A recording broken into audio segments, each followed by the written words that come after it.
You can't get into the mind of a criminal. And so to say that somebody...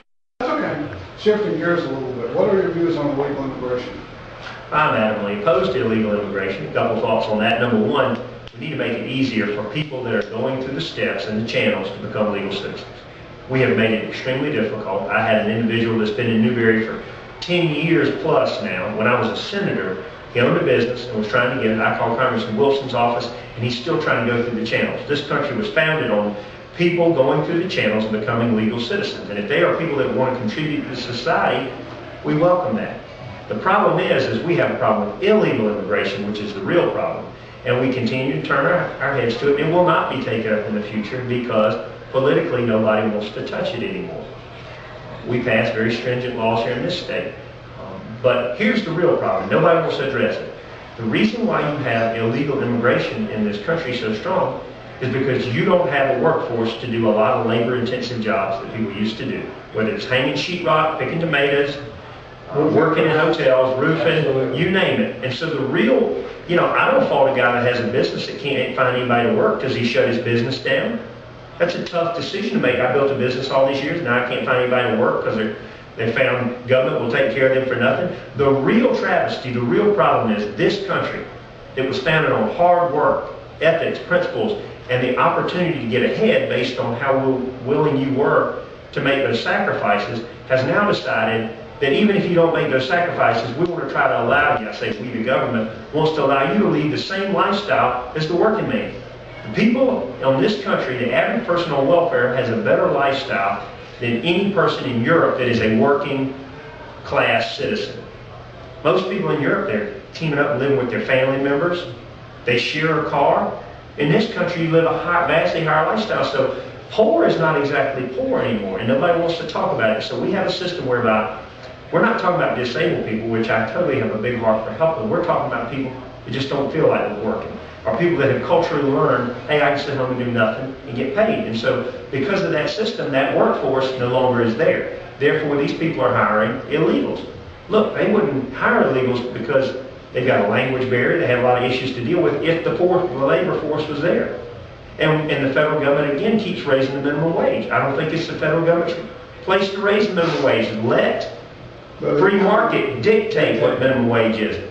I may have wanted to hire a high school person to run errands for me, but minimum wage may price me out where I say, I'll just do it myself.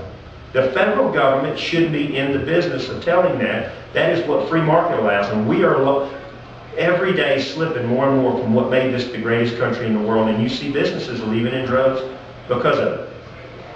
So you would probably support a law that requires... Incentivize somebody that is on welfare, get a GED. Incentivize things that can move them forward. If we can help them break that cycle, if we can change that pattern, I'd rather entice them or give them more money on the front end to get them long-term off this system, this poverty cycle. And so let's get creative. We know we have to do that in education too. The parent has got to get back in that classroom. And politically, all these are incorrect things to say. But the reason why we are in the place we are today is nobody has the courage to say, I'm going to be politically incorrect. I'm the only one willing to do it, and the only one that's not going to back down when the press calls my feet to it. That's the very reason we've got, what, third generation welfare, don't we? Oh, you're more than that now. When I went to my high school graduation, which was 3 years ago, my 20th graduation, I met people that were grandparents there in their 30s. And so you can do the math. I mean, it's just over and over and over again. Aid to independent mothers is one of the worst things ever happened in this country. Yes. And you were hammered by the media, state newspaper in particular, for the mark you made. I deal with it. We cheered you. That's it. You said exactly what needed to be said, but the people didn't want to hear it. I hate to do this to y'all, but I'm going to have to go there and start ringing that bell. It's 9 after. We understand. Okay, I feel like we've gotten... But y'all can call me this afternoon if you want to meet up again, or you want to call me on the cell. I mean, if you got one or two more quick ones, I'll do them for you. One of the questions that's important to our membership, because we've got some SCV members in our groups, this question about the battle flag. Do you support to keep it there? But, no matter where they say they're going to do anything with it, look, when we came up with the compromise, we foresaw that this would be an issue again.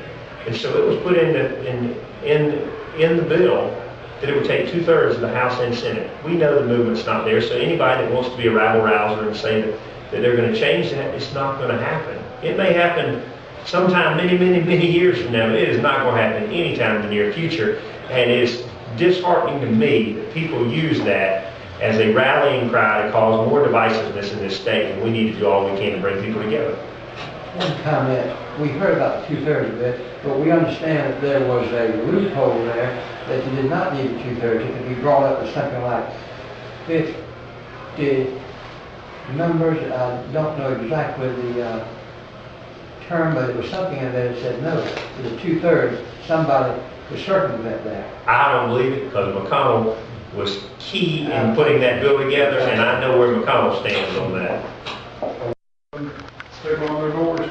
They were sued by a gentleman who attacked in the parking lot, spent 3 months in jail because his gun was in his car, and he won. So you can have carry in Walmart, Sam's Club, Kmart, all these clubs, they've all dropped it. Well, you're from subscribing to the bumper sticker you see on cars. When guns are outlawed on the highway. They all have guns.